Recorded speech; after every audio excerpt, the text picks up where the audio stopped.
Good morning and welcome to this October 6th version of From Sunrise to Sunset with Pastor Gene. Today we're going to be looking at the question about paying taxes. Now, that's a big question on everybody's mind, especially these days. Some of us pay a lot of tax and some of us pay very little tax. Some of us pay disproportionate amounts of tax, and some of us find ways to not pay tax at all. And that's the kind of the question that's here before Jesus today. The Pharisees and the Herodians bring him a coin. And of course, they're wanting him to say, legalistically, you only give to God if you're a Pharisee. And if you're a Herodian, you're loyal to King Herod, and King Herod is loyal to the Roman Empire, and the Roman Empire is the ones dominating everybody and controlling everybody, and of course they're the ones collecting the taxes. They are the nation.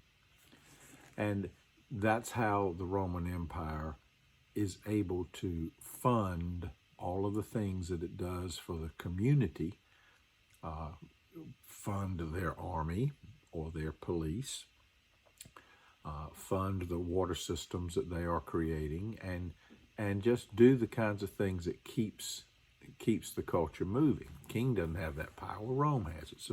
So they get together, and these Herodians and Pharisees, and they come to Jesus with a denarius, which in today's money is worth about $3.62.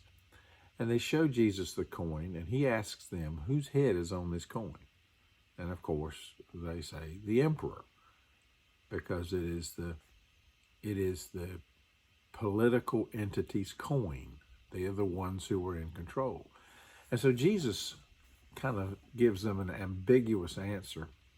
Both of them are looking for him to say something that will get him into trouble.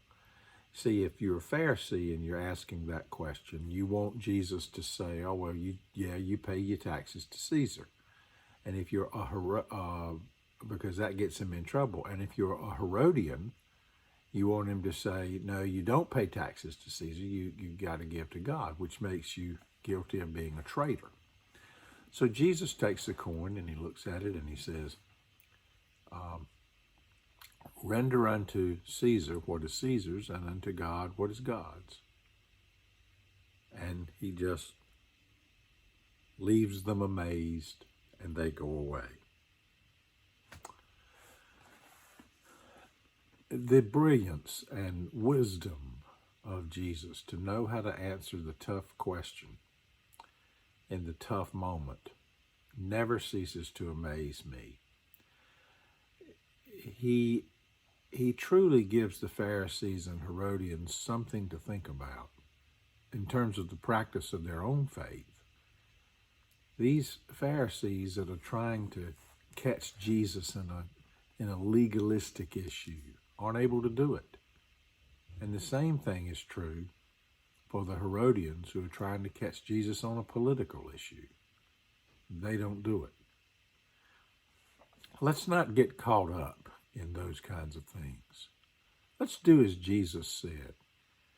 Let's pay our taxes. Let's be peaceable citizens. Let's try to do things the way that Jesus would do them, and not be trying to sidestep things or trick people into things that are really unholy. And I think if we really make an effort to do that, we will find that our life will be much better from sunrise to sunset.